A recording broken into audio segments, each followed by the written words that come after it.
The showroom director didn't ask for her name. He blocked her path and pointed her toward the cheap cars outside, laughing that she could never afford real luxury. Staff and customers joined in, filming her humiliation like entertainment.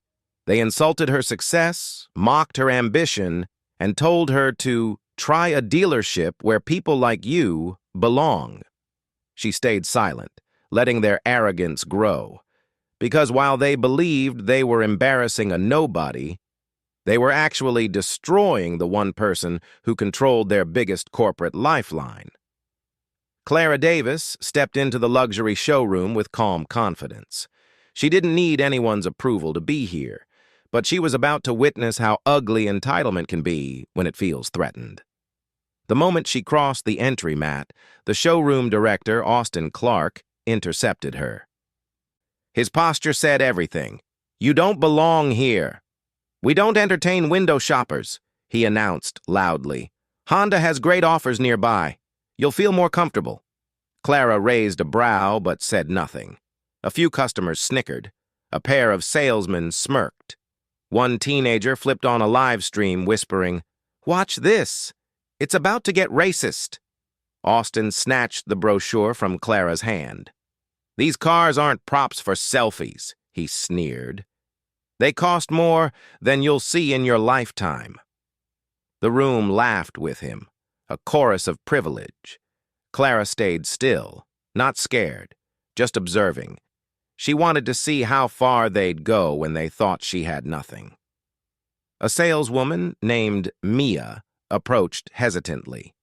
"Sir, maybe she's—" Austin waved her off louder this time. "If she's here to pretend, tell her to go pretend somewhere else." He stepped closer, voice dripping with superiority. "Listen carefully. You cannot buy anything here.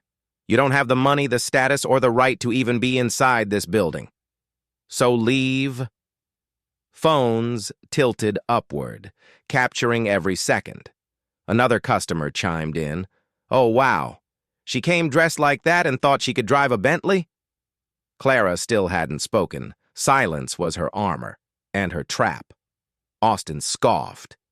"Security! Escort her out before she embarrasses herself anymore." Security began walking toward her. That was the moment Clara finally moved. She reached into her bag, the same bag they mocked, and pulled out her phone. One tap, speaker on. A deep, commanding voice answered instantly. "Yes, Clara?" The entire room froze, a hush that felt like glass breaking. Clara spoke clearly, letting her words slice through the arrogance surrounding her.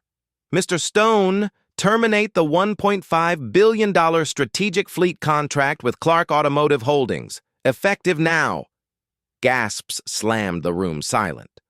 Austin's face went chalk white.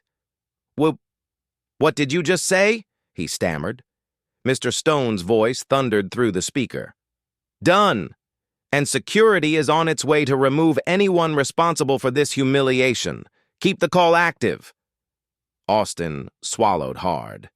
You can't do that." Clara met his panic with a calm he couldn't understand. "You told me I couldn't buy anything here, so now your corporation will lose everything here."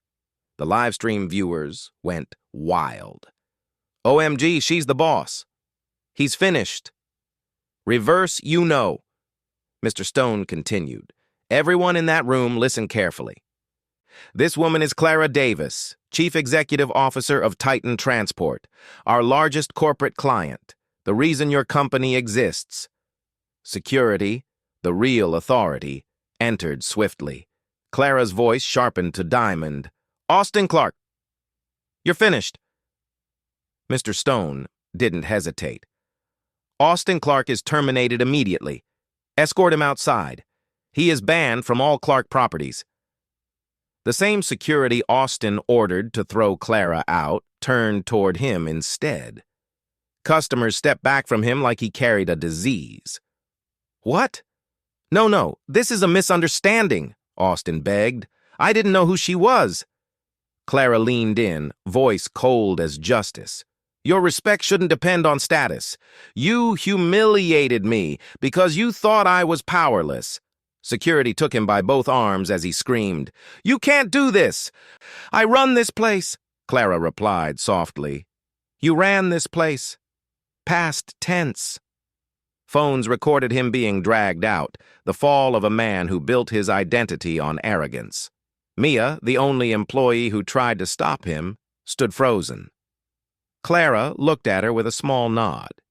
"Thank you for having a conscience," she said. "You'll be hearing from Titan's HR about a better opportunity." Mia teared up instantly. Outside, Austin was shoved into the parking lot. Customers who laughed earlier stared at him now, terrified to be associated with his downfall. Inside, Mr. Stone spoke again. "Clara, your instructions?" She glanced at the showroom, then at the man's empty office. "Conduct a full integrity audit. Anyone who supported that humiliation gets reviewed today." "As you wish," he replied. Clara ended the call and turned toward the stunned crowd. "You judged me before you knew anything about me. You mocked me to feel superior, but power doesn't look the way you expect, and intelligence doesn't speak until it's necessary." Mia stepped forward. "Ms. Davis, which car would you like to see?" Clara smiled, not as a customer, but as the woman who had just rearranged the hierarchy. "I'll take the most expensive one on the floor and deliver it to the hospital nearby.